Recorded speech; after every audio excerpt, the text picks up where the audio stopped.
شاہ عبد الرحیم رائے پوری جو ہے یہ حضرت حاجی امداد اللہ مہاجر مکی رحمۃ اللہ علیہ، جنہوں نے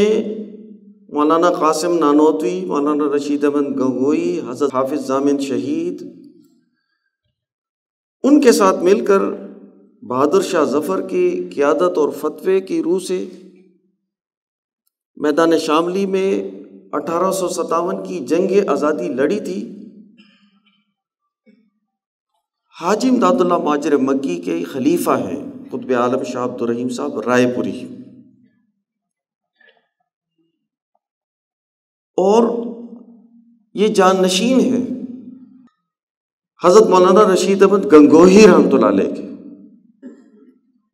خانقاہ گنگوہ کی جانشین خانقاہ عالیہ رحیمیہ رائے پور شریف۔ یہ خانقاہ عالیہ رحیمیہ رائے پور شریف جو ہے یہ وہ خانقاہ ہے کہ جہاں سے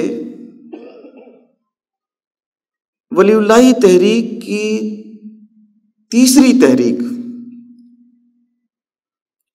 جس کو ہم تاریخ میں تحریک ریشمی رومال کے نام سے یاد کرتے ہیں،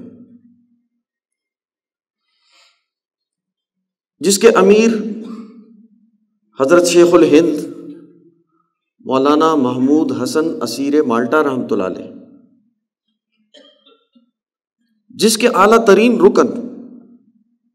جنہوں نے بڑا اہم کردار ادا کیا، اور انگریز کو آخر تک یہ پتہ نہ چل سکا کہ اس تحریک کے بانی اور اس تحریک کے سرپرست کون ہیں، وہ اس اہم رکن جن کا نام تھا امام انقلاب مولانا عبید اللہ سندھی رحمۃ اللہ علیہ، اس کو اس تحریک کا خالق سمجھتے تھے، اگرچہ وہ اس تحریک کے خالق نہیں تھے، وہ اس کے اہم رکن تھے۔ لیکن انگریز نے لکھا ہے کہ عبید اللہ نے